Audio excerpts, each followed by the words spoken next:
And around the world watching us, we are on your favorite Sunday midday program, Press R. On today's edition of the program, we have two topics as usual. What about the transfers of teachers and clandestine schools at this point when so many teachers have already started teaching and some children are already enrolled into the various schools? We're going to look at what it causes psychologically, what it also causes these people, from parents to teachers to children, physically and financially. We'll look at that, and we also have another bi-topic on that, clandestine schools, which goes in line with that. Some of them may be closed as usual at the time. So many children are already enrolled. What about these children? We'll have answers to some of these questions in this program. So stay there, stand by. We have a second topic, which is what so many of you have acclaimed over the years: technical education as the key to the emergence of the country. ICTs and education, why are we not moving along with this? We're going to discuss these two topics with eminent people who are experts in the topics. I introduce the panel, beginning with Professor Beban Sambi Chumbo. Welcome to the program. It's a great pleasure. It's our honor, Prof. We have another professor, Professor Victor Mbarika. Welcome to the program. Thanks. I'm honored to be here. Yes, I must let you complete this introduction because you come from far. Yeah, the last time you talked with me, we talked from Greenville, North Carolina, and I just came in from the U.S., and I've had a good time so far. Welcome back home. Yes, thank you. Okay, we're honored to have you on the set. We have Christian, publisher of the only English language daily in Cameroon, The Guardian Post. Welcome to the program. Thank you. The pleasure is mine. Yeah, we have Richard, the publisher of the Herald Tribune, who will be joining us any moment from now. We are told he's already sitting and standing by. But before we bring him in, the first thing on the program is the weekend review in our regular slot press review, done for us by Cynthia Saptala.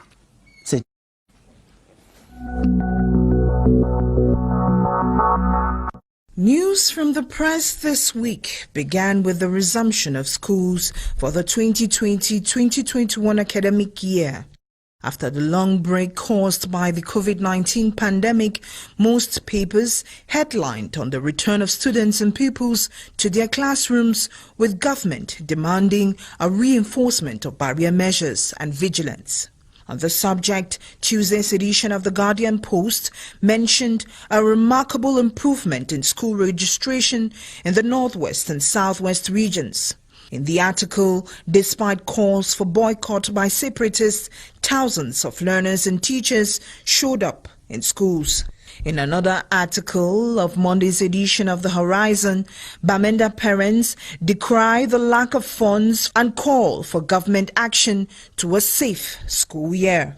Other major news this week was a publication by Elecam of candidates accepted and rejected for the December 6th Regional Council elections. Going by Monday's edition of the Post, 106 divisional delegates and 111 traditional rulers will compete in the maiden regional elections. Following the publication, candidates whose lists have been rejected have 5 days to file petitions to the administrative court. Based on Cameroon Tribune, with the deadline of October 7 that elapsed, the court will begin hearings, and according to the law, they have 7 days to give a ruling on the different complaints filed. With the regional elections approaching, Cameroon Tribune headlined on Wednesday's edition the first ordinary session of the National Decentralization Board for the year 2020, where Prime Minister Joseph Dion-Gote and members examined the financial and structural conditions to be fulfilled for the implementation of the decentralization process.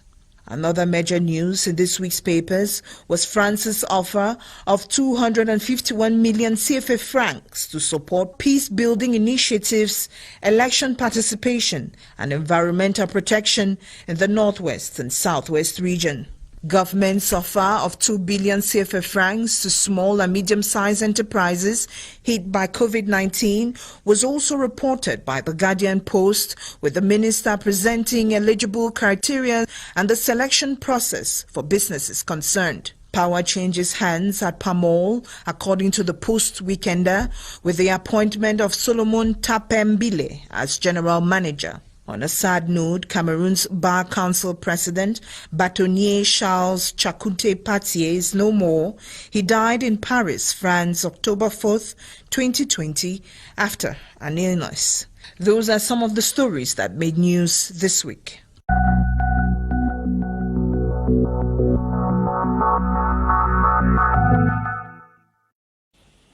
Thank you very much, Cynthia Saptala, for that press review. Gentlemen, we're going to go straight into our discussion. The first topic is teachers' transfers and clandestine schools. What about that? We know that's what happens all the time. At the time we speak, we may get up one day this week, next week, and hear that there's a delegation going down to close schools where you already have children well enrolled and attending classes. There are innocent victims, parents suffer, all of that. We hope that does not happen this time.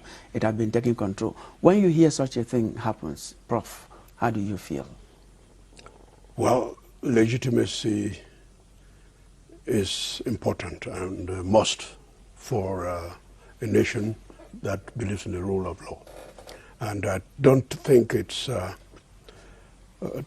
tolerable to have schools that are clandestine, no matter the circumstances. But I do know that for a while that has been the case. The idea has been given, and many people believe that the best way of starting a school is to start first and then start submitting your papers along the lines. It depends on what government really has as rules and regulations. I know that for the higher education, the rules are very clear. You get an authorization to create, which enables you to start doing things, and then authorization to open. I think it's the same thing with the basic education and secondary education. And I think what's important is that we should, government should do everything to ensure that it becomes a culture. Okay. Namely that you prepare well in advance and get authorized to start. Unfortunately, some people don't follow that. Prof, when you hear such things here, look at it from a comparative point of view, yes, where you are based. How do you feel? Well, it's rather unfortunate that some folks would start schools that are not authorized. You see, the truth is nobody wants to obey the law naturally. As human beings, we want to disobey or cut corners. But being someone in education and that really believes in high quality education, government rules may not be comfortable, but they help maintain some level of standards which we all need to abide with. As Professor Chumbo rightly said, we have the same rules in higher education. You can't just run an institution like that. Obviously, in the US, it's much more controlled because it could be criminal. For you to do that. I mean, you could literally go to jail for that. So, sanctions follow. Yeah. So we believe in having our kids get the best possible education, and that is why even in the case of the U.S., like where my kids go to school, Trinity Baptist School, they are actually have to go through accreditation even after they start. They have to go through an accreditation body for Christian primary and secondary schools, in addition to the government rules. Thank you. Richard Nde, when you hear Professor Victor Mbarika speaks, he hits one point there, sanctions. Is that why we lack? Actually, that's what... Severe sanctions, I mean, not just closing down schools. Yeah, I think we lack that in Cameroon, within the Cameroon circles. Because every day we hear that this or that school is being sanctioned as operating illegally and has to be closed. But how many of these schools actually have been closed within the past years? You mentioned a while ago that maybe at the beginning of this academic year we've not heard anything about illegal schools, but don't be surprised, one month into the academic year, you start hearing that certain schools have been closed because they have not been able to meet up with the necessary documents. And before you realize, 2 days after, those same schools that were probably closed just for a day will go operational. And parents, sometimes are too, don't understand, they don't have knowledge to find out or to know which are those legal schools and which are those that are illegal. They just send their children to those schools, whether it is a legal or an illegal school, but before they realize, they are being told that that school has not been registered. Prof said, normally there is a procedure. You have an authorization to create and an authorization to operate. But once people have that authorization to create, they start functioning. They open their doors, start admitting children. Huge sums of money is collected from parents, and before long, you see the same parents start shouting that maybe there are sanctions waiting for this school. So I think governments should be proactive and actually sanction, because when you sanction, it is going to serve as a deterrent for others. Now, Christian, the paradox that prevails is that government needs to see schools start in order to actually know that this school is open. So it generally comes when schools have started. So where should the responsibility come from to be proactive? How do we do this? I think, without any waste of time, I think the problem lies with the way our government functions. The school milieu or the educational sector, it is like the microfinance sector. Normally, at the beginning of every year, the Ministry of Finance publishes a list of authorized microfinance institutions. We expect the government to do so 2 weeks or 1 month to the beginning of every academic year. It should even be done by subdivision at the subdivisional levels, where every subdivisional delegate of education, be they secondary or primary, they publish a list of authorized institutions that have to function. That way, parents can even cross-check, and you can even, if you don't want to use a newspaper because it's more expensive to make those lists public, you can use local radio stations and some of these community radio stations to announce that these are the schools that have been authorized by government to function within this subdivision. Now, Prof, he is talking about parents who may not be able to decipher just looking at a school with all the adverts and cajoling messages that go around. A parent may not be able to know because some of those schools really look real.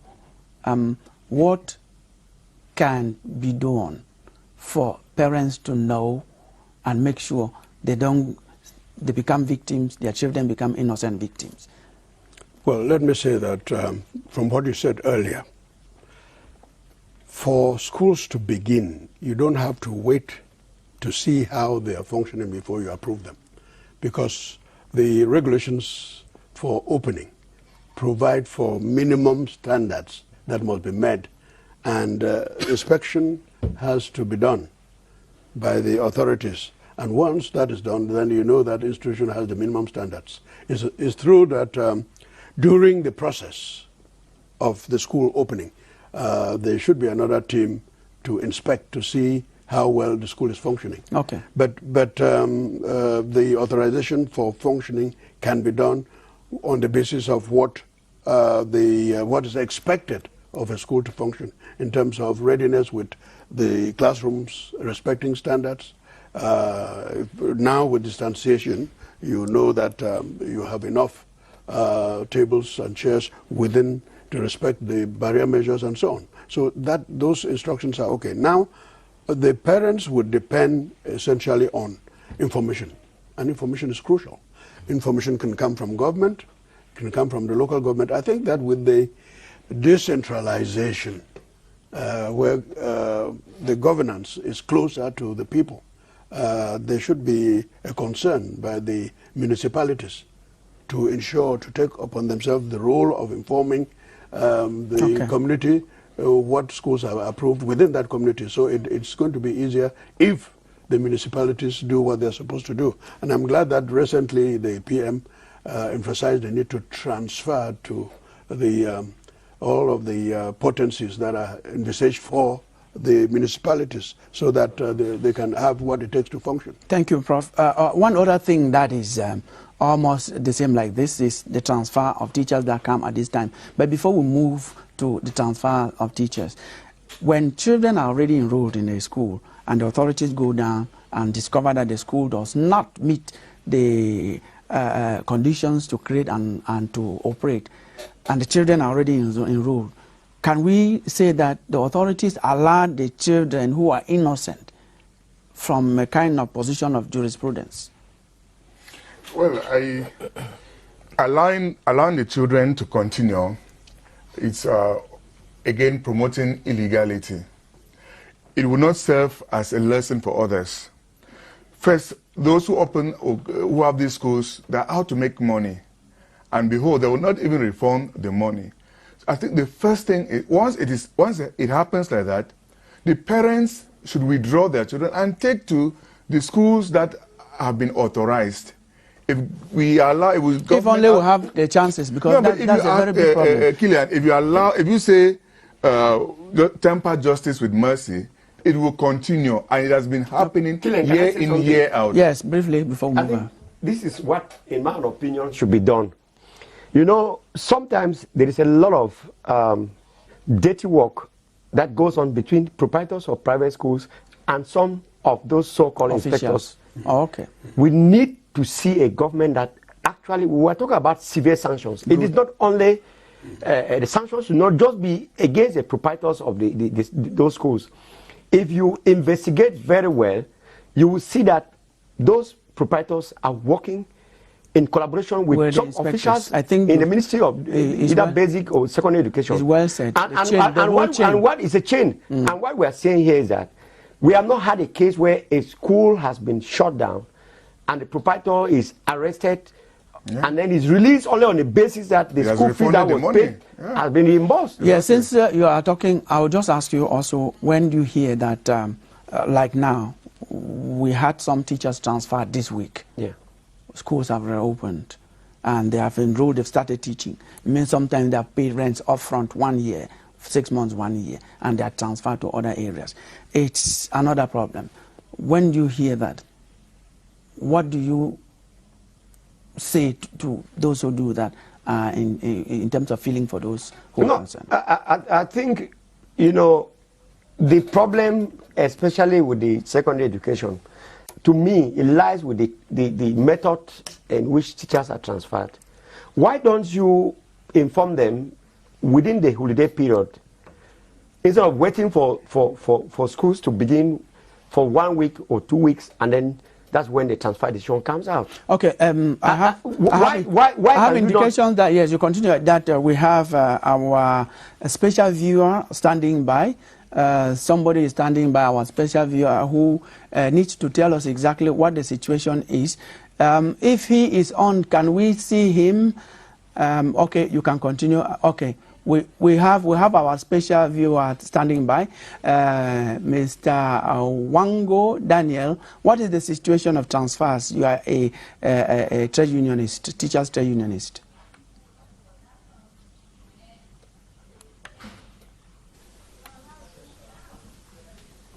The personnel of the central services of the Ministry of Basic Education and Secondary Education were recently transferred, including some regional delegates. This was done taking into consideration the COVID-19 pandemic situation, and which also, you know, enables us to implement some distance measures, some measures that were put in place or have been put in place by the Prime Minister and head of government. So this has created a situation where the Ministry of Basic Education and Secondary Education did not want to create a vacuum, you know, in the devolved services, beginning to move teachers when we all know that we are all struggling to fight the pandemic. it is going to create another problem. So they want to study the situation and then follow up on the necessary solutions.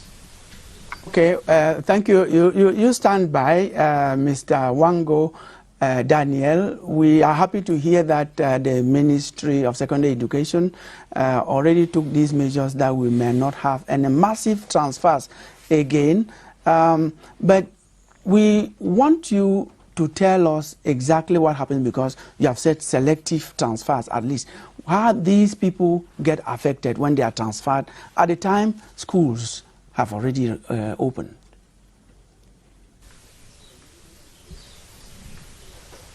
The Cameroon Teachers Trade Union, CATU, is very much concerned about this issue of late transfers of teachers. And on a personal note, I feel that when teachers are transferred in the beginning of the academic year, it is much better, because it's not going to create a psychological problem to the teacher, who is first of all a family head, because when a psychological problem is created, the teacher is supposed to prepare not only his mind, but equally prepare his spouse and prepare his children on how to move out of their current situation into a new area. So psychologically, it creates a problem to all the teachers. Secondly, it creates a financial problem. You know, when you are transferred, you know, the transfer allowances are not paid immediately. It is not automatic. So you have to look for money to transfer your family out of your station into your new station. Thirdly, the climatic condition of your new station may not be favorable. And so putting all these components together, it is better advisable that transfers of teachers are done quite early enough before we resume in the new academic year. It's going to take good care of all of this. Okay, we hope that that happens, Mr. Wango Daniel. We advise you not to go away. Stand by when we'll be discussing the second topic. If you are still around, we'll call you. You listen to him speak, Prof. Right. Can I just, I didn't finish, please. Let me just say something. Yes, go ahead. The feeling I have is that we have a situation in Cameroon where things are done, you know, over and over. There is no... people don't have that idea of trying to adapt to changing situations. Let me explain. Let me take the case of the Northwest and Southwest regions. I think that a good education policy, primary and secondary, you know that within the context of the crisis that we have there now, most teachers have left their teaching stations. Some have fled out of the country, some are in other part of this country. I think the proper thing these two ministries concerned with basic and secondary education should have done way before schools reopen will have been to send teams down to the various schools to do some kind of head count of the teachers who are present, so that you know that this school does not have this number of teachers or the required number of teachers. How would that be done when schools have not reopened? You can summon them to come for like 1 or 2 weeks to school reopening. And you do that with the collaboration of the school head. Yeah. So that you know the exact number of teachers in a school.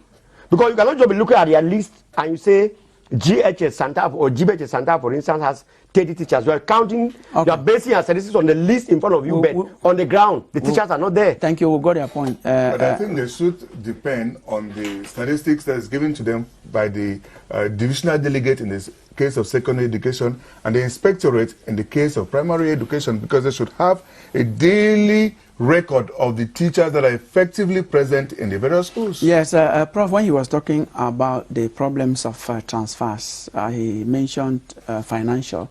He even said psychological, that could even be more deadly than financial. Where is the place for incentive when you're sending these teachers to some other places that are difficult environment? He also talked about that. Well, it depends on the rules of the game. Every game has its rules. And if you're talking about incentives, is there provision and provision for incentives for transfer. What you are saying from your question. Yeah, let me just take, it is that for example, we have conflict zones, we have right. difficult, we have Bakassi. Correct. Getting yes. there is very difficult. Yes, all right. They cannot earn the same amount okay. of money that people here earned in Yaoundé, yes, in yes, the yes. big towns around. We have now in Northwest, Southwest, people have to go through special measures. Yes. The place of incentive. Well, what you are saying, let me begin by anchoring on what he said, because decisions should be taken on the basis of information, okay. Accurate information.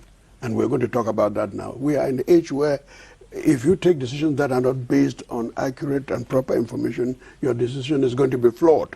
Yeah. And therefore, with respect to transfers, the chain of authority from the director of human resources in the ministry to the delegates, to the principals and censors and all of those people, the information should come in, and it's required to come in so that decisions are done en connaissance de cause, as we say. And it is in that respect that we can now know that some teachers are absent and the reason why they're absent, and then it should be possible then to see what incentives can be given for those who have suffered hardship. For instance, we do know that, and I do know that for the University of Bamenda, for which I have some partial responsibility, there are lecturers who were threatened. Full responsibility. Yes, they were actually kidnapped, and because of the psychological problems they had, we officially allowed them to go away and get over the situation before coming back. So I think that it's all of this information that is needed at the level of the ministries for decisions to be taken, which will include the kinds of decisions that will take into consideration psychological problems of teachers in the Thank you, Prof. and financial hardship. Pro-Chancellor is a heavy responsibility. Yes. Now, he just talked about making sure that the presence, effective presence of teachers and the rest are checked. We are not yet going to ICTs, but it has something to do with this. What can be done for people to be controlled real time on their job? Yeah, let me preface this by saying something we've not talked about. In a pandemic situation like COVID, and I'm not like backing the government or anything, all the governments around the world, they've had terrible difficulties dealing with the situation. So no solution would make everybody happy. Okay. I mean, I've not taught for about a year and a half, but I got back to class this year and I started teaching, and within 2 weeks we had to go back online because 4 of my students had COVID. They tested positive. Jesus. So we could not continue. So it's not the most comfortable. I like to be in front of my students. That's the way I love teaching. So let's cool down a little bit on this. The fact is, no matter what government it is, managing a pandemic is difficult. So if those decisions had to be taken at the last minute, now unless you tell me this has been the practice every year, no, of course. But well, it has been happening. Situation, it's something that has been running. But it makes it even worse in pandemic situation because you have to create the social distancing and things like that in school. So. Coming now, also when Professor Chumbo was talking, it's like you read my mind. There are technology measures that can be taken by not necessarily. I hate to always say government, but private sector has the capacity to help. Just like it's done in the United States, a lot of private companies that make a lot of money should step up and help the government have things like e-governance systems where that people are marked present real time. Absolutely. Yes. Absolutely. It could be an e-governance website that is managed by the Ministry of Basic Education.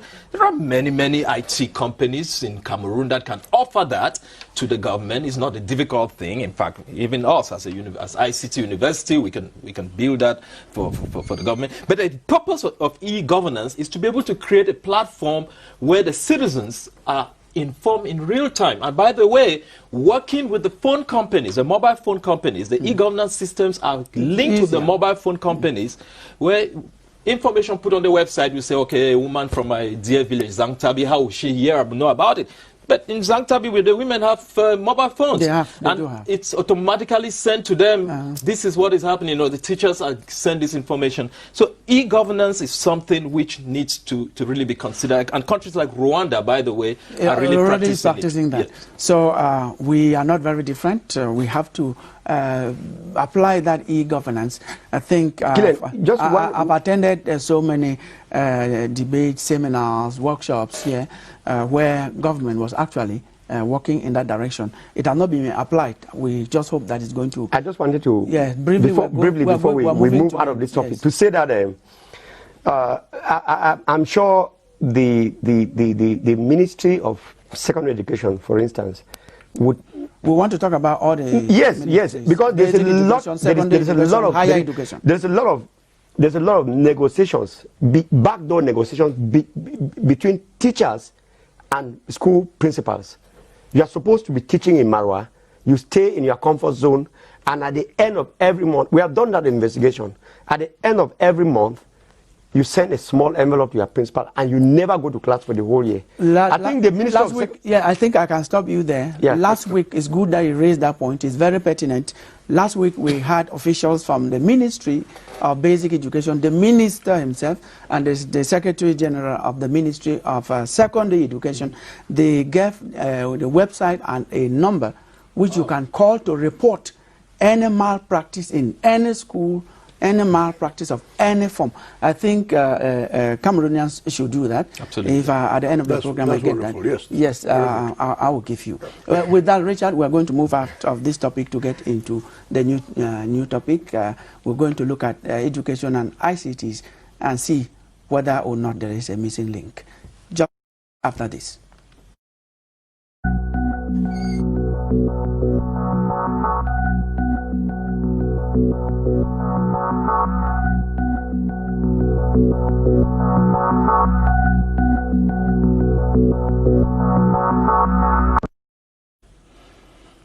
Welcome back.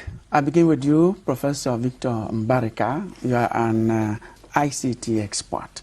Thank you. When we talk about ICT, I know it may look so banal. What do we mean by ICT? ICT is a very broad term to cover information and communication technologies. Goes beyond the creation of the technologies to also managing the technologies appropriately, because it's not all about getting the latest high-tech gadgets. It's about how you manage those in a way that would benefit not just the big name companies. I keep repeating this because in the beginning, ICTs were created for big multinationals to enable them do business. Now, with what we talk about, Internet of Things is now coming to how you and I, and even the woman on the street, can improve on their marketing using their mobile phones. So that's the beauty of ICTs. We started all with mathematics and computer science, hardcore computer science. Now it is moved from that to how this impacts people and society. Yes, ICTs, we're just giving the short form of it, information communication technologies. That's what the abbreviation stands for.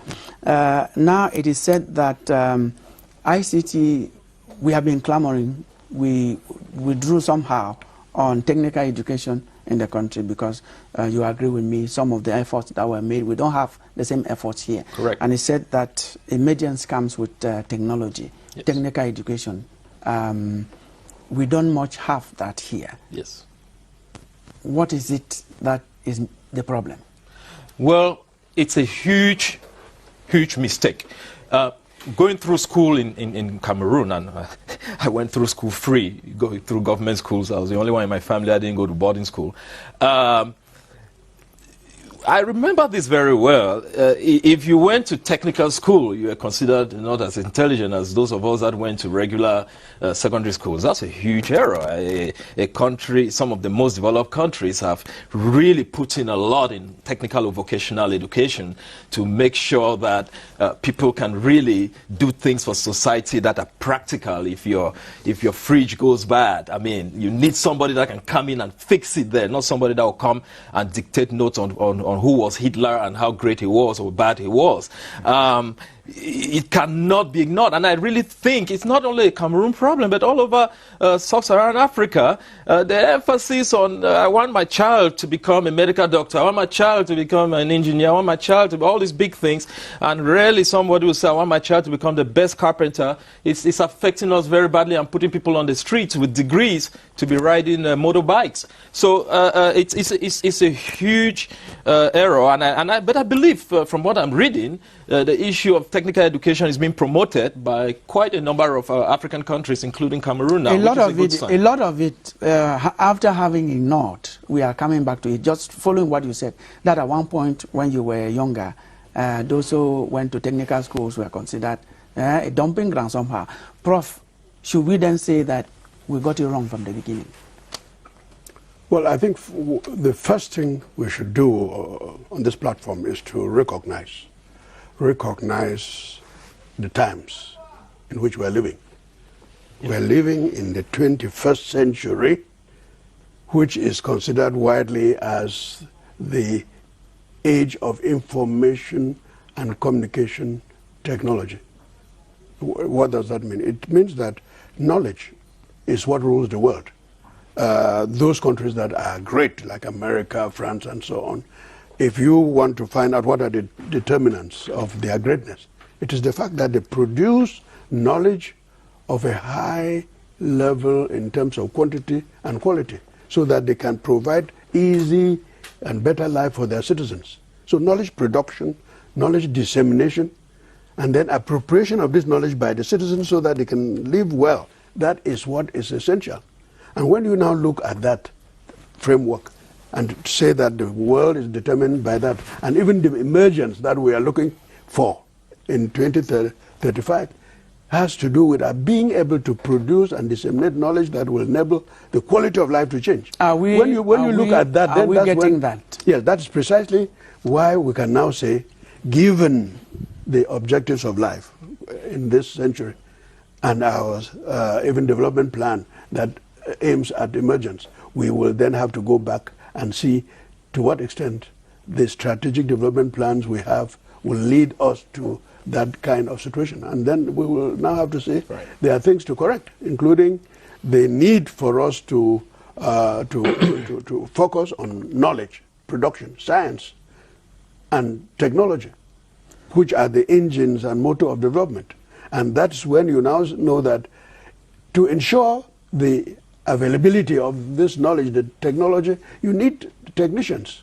Yes. And then that's where you now say your technical schools will need also to be given the importance that they deserve, and young people encouraged to go there so that they can help to disseminate the knowledge. When Professor Victor Mbarika was talking, he made mention of something which we cannot lose sight of. That we have most of our young, especially boys, commercial motorcycle riders. Right, I've seen many of my graduates from the University of Yaoundé. With such a situation, are we not forfeiting that technical staff that could take us forward, that you're talking about? Yes, precisely. This is what we are saying, that right now we have, the education system has a lot of merit. But when we now consider the products that we are putting in the job market and the possibility of the absorption in the job market, then we now have to ensure that there is some basis of collaboration and appropriateness in terms of the products being able to satisfy the needs of the job market. And this is where we now have to review some aspects of our educational curriculum to ensure that we meet the needs of the nation and the needs of the population. Yes, Christian, simply you are a publisher of a daily newspaper. How is information and communication technology, I don't want to call it new because we know about this news since early 2000s. How is it helping you in your daily publications?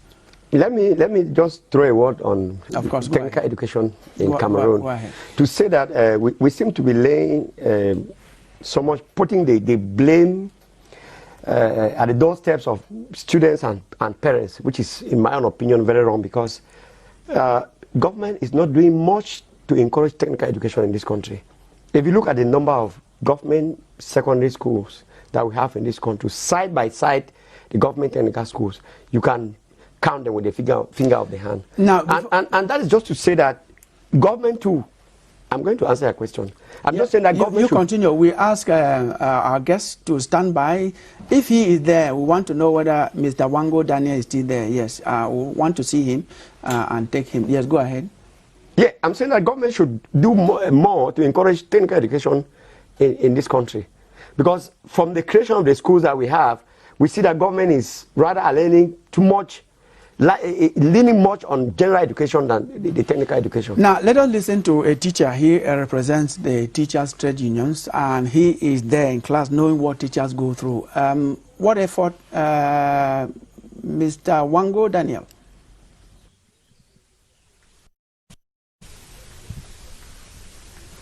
The introduction of ICTs into the schools in basic education is a new reform. It's a reform that has just been put in place because of the COVID-19 pandemic condition. And all the teachers are called upon to put their hands on deck to implement this decision. And this comes with a lot of challenges, you know, given the low income of some of our teachers. Some are unable to buy a smartphone, others are unable to have access to internet and other electronic gadgets to permit them do their assignments properly. You know, it creates a link between the teacher, the pupils, and the parents. This is a whole package, and therefore the teacher works in class and works out of class. In class, the teacher gives assignments and homework to the children, which are being done at home. And there is also a need for the teachers to create WhatsApp forums to facilitate communication between the teacher and the parents in the classroom and out of the classroom. Thank you. Don't go away yet, Professor. I did not answer your question, please. Let Professor Victor Mbarika, you listen to him. He is painting a picture, a real picture of the situation of economic situation of parents in Cameroon. So you see why there is a problem. What do you say to that? I differ with him a little bit. And I gave a speech on this in Uganda not long ago. See, in our African context, we've always wanted to think we don't have. The truth is, there is some level of technology already existing in Africa that can be used. We are not as poor as we want to present ourselves to be. Now, these same teachers or people that he is saying don't have money, they have Android phones, they have Samsung and iPhones that they are using, which would cost about 200,000-300,000 francs, but they would not invest on a second-hand laptop that you could get for 100,000 francs. They would rather buy an expensive phone to show off with rather than buy a laptop. So I'm sorry, I don't buy this thing of we don't have. The essence is, how do you manage these technologies with what you have in hand? What he's saying, there are people who identify with him that there are some households where you don't have people with Android phones. That is a fact. Mm-hmm. Well, it's true that in every society, Prof, you're right in saying that the rural communities, even in the great United States of America, I had a student come in my MBA class who lived in a rural area, and it was his first time to own a laptop in the master's program. Okay, so there are rural areas all over the world that people don't have. The solution of we think development is taking place because everyone in the rural area has something. I think we should calm down a little bit on that. Secondly, we have to realize that the infusion of technologies is not only dependent on the government. I really disagree on these things. Private institutions, private businessmen need to put in bring in people and train them, give them internships. Like, I mean, I'm sure you guys do this in your two great newspapers. You have websites. I've seen it. Your newspapers have websites. They do have. You bring in young people. I'm sure you're already doing this, and train them how to run websites of your newspaper. That's a skill, a real skill that they can gain and can help with the infusion. Can I answer a question now? Let Prof take the chain. Then after that, you. Yes, I think that I agree with Professor Mbarika partially. The responsibility is shared. Government has its responsibility, and I think government is trying to take on its responsibility with a number of challenges that we can talk about some point, because I've had the opportunity to analyze the issue. But it is important to emphasize the fact that there is what you call a social corporate responsibility of the industries and the corporations and the marketing institutions. They have a duty to use some of the money that they get to serve the people and ensure that we have these commodities. But I don't think that we are asking them to do enough about that. The MTNs and Orange and so on could do more with respect to what I know they're doing a little, because there's a lot that they can do to ensure that we are able to democratize access to information and communication technology, which is the main problem. Because the technology is there. We have about 19 million telephones in this country, which is quite high. That's about 83% of our population have telephones. But when you look at the internet penetration, it's about 35%. 35% is really very low, and that's where the actual use of ICT is demonstrated. That's the indicator of our lack of ability to use ICT in such a way that we can appropriate the knowledge that we need to ensure that we improve on the economy of the country. Before I get to you, Prof, you are touching the core of this topic. Right. Where then is the missing link? We have 35% penetration on internet.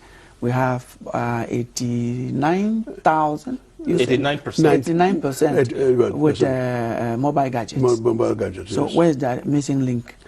The missing link, of course, is like the Mr. Wango did say, right? Getting the training in school and getting the people, the young people in the primary and secondary schools to learn how to use ICT. We have to do a lot more than we're doing.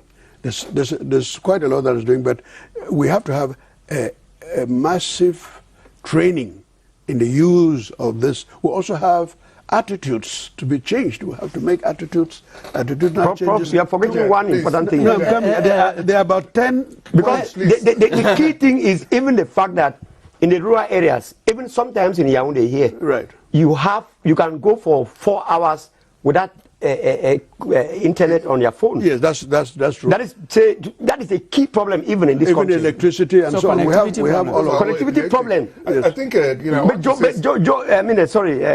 Killian, I'm sorry. Let me answer your question, because you asked me a very important question about the coming of ICTs and how we run newspapers.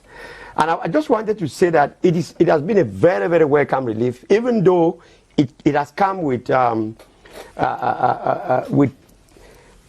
so many things that we see unfiltered on the social media, which is a threat to the traditional media. But however, I'll give you an example. When I used to work for the Herald in Bamenda, from Bamenda, that was in 1998, 97. Honestly, it took 2 days for my report to get to Yaoundé. But that is not what we have today. Real time you send your reports? Yes. I remember I covered the presidential election in the US in 2016, and every day at the Guardian Post we had updates on whatever was. My reports came within 1 minute. Yes. And that was again thanks to the internet connectivity that we don't have here. Yes. So we should also look at that. That's very important. We're going to just to remind our viewers, just to remind our viewers that you're watching Press Hour on CRTV. If you are just joining us, you could get hooked on if you are not in front of any screen, because this is beamed both audio and video. you just click and get connected to CRTV Web Facebook, and you will get us live. We have some of you who have been watching us and taking notes, and you've sent in your reactions that we are going to give you in about 2 minutes. Elvis Deke is already standing here.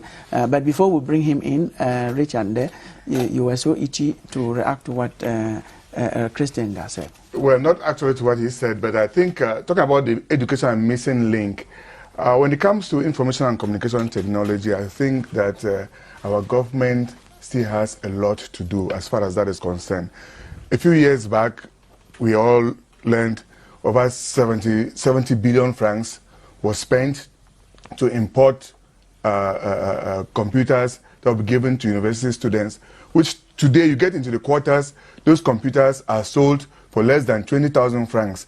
And if you want to look at even the capacity of those computers, what you have as your Android phone, the capacity is more than that of those computers. So I think government would have used that money to invest, to build a manufacturing company so that those computers can be manufactured and sold here in Cameroon at a far cheaper cost than one step at a time. That computer, just a fact, that computer is called notebook.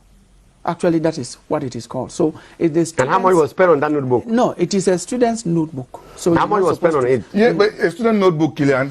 But what is the capacity of that notebook? A notebook. How much information can it store for a student? No, you are talking about capacity. We are talking about how much of the taxpayers' money was spent on that notebook. That's not our topic. Which result we don't have the information communication technology we are talking about. Let us create these companies here in Cameroon, produce and manufacture these things here, and everybody will have it at a cheaper cost. That's correct. Yes, thank you very much. I think if we follow that line, we're going to miss out on a number of issues that are crucial to the debate. Exactly. With respect to beyond that, okay, we registered that point. Beyond that, I think we need to examine what is happening in the school system with respect to ICT and how can we improve that.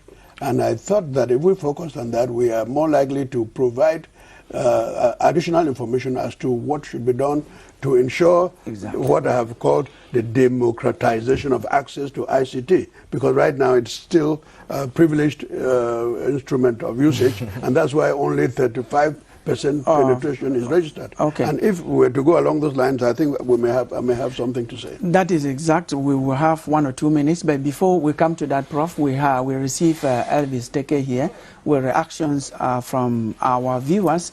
Elvis, good day. Welcome to the program. Thank you, Kilian. What do we have? Let's begin by thanking those who are watching us, like Binglo Flora from Dubai, Zenef, Vulture Elliot watching us from the United Arab Emirates, Marcel Yang from Kaile in the far north, and Blandine Kowe from Addis Abeba. They will go straight away to Njoakam Augustine, who says, in today's world, ICT is very important in education. The big challenge we're facing is how many students or pupils have access to the gadget.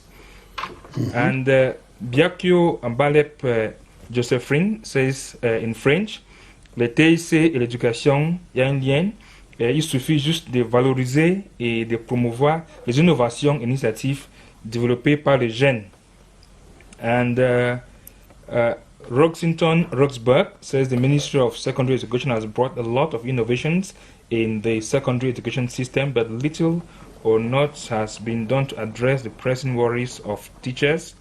Fondele Foban says there is too much delay with the transfer of new teachers, which has made some of them uncomfortable.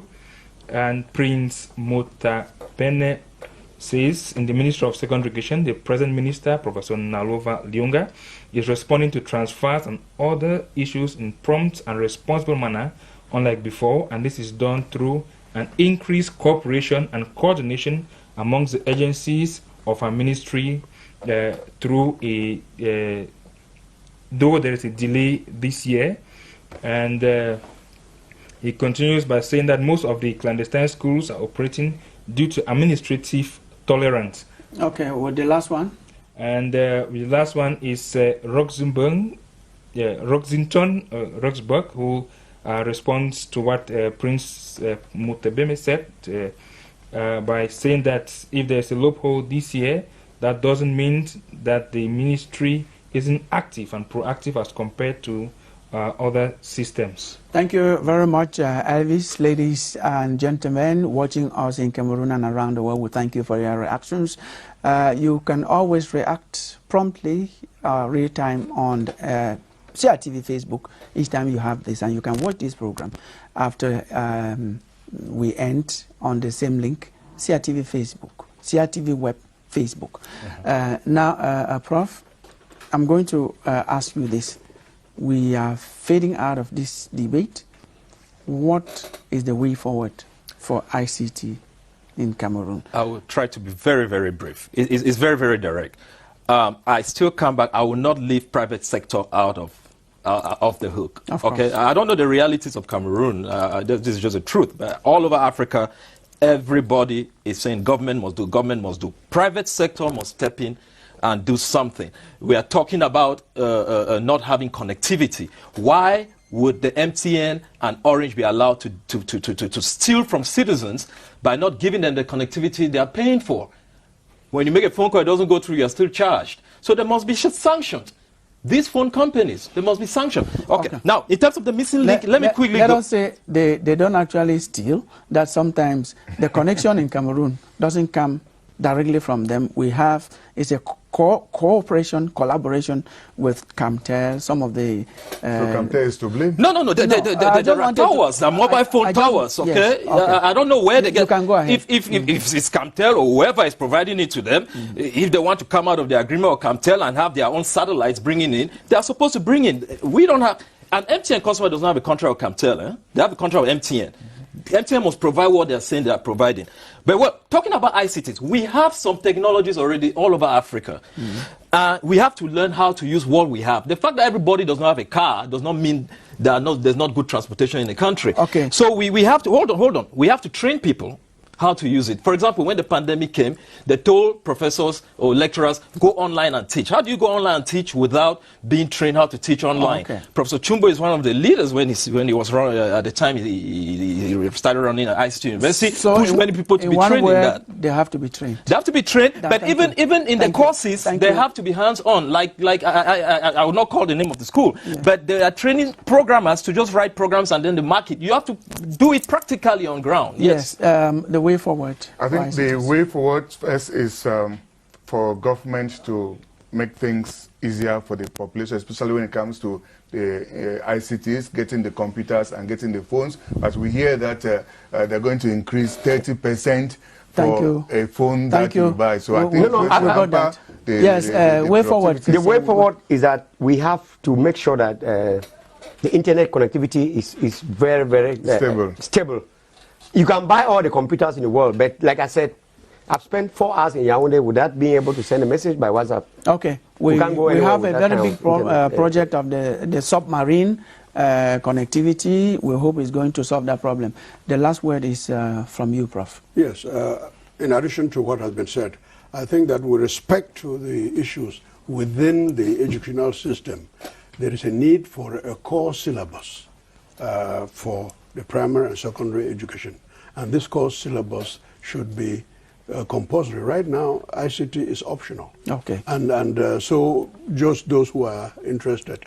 But if it is compulsory, there should be provision, both so that you bridge the gap between the rural communities and the cities, so that there should be a possibility of having everyone have access. Thank you very much. That's capital. I think it was well calculated for you to end. That's the way forward. Thank you very much, Professor Beban Samuel Chumbo, Professor Victor Mbarika.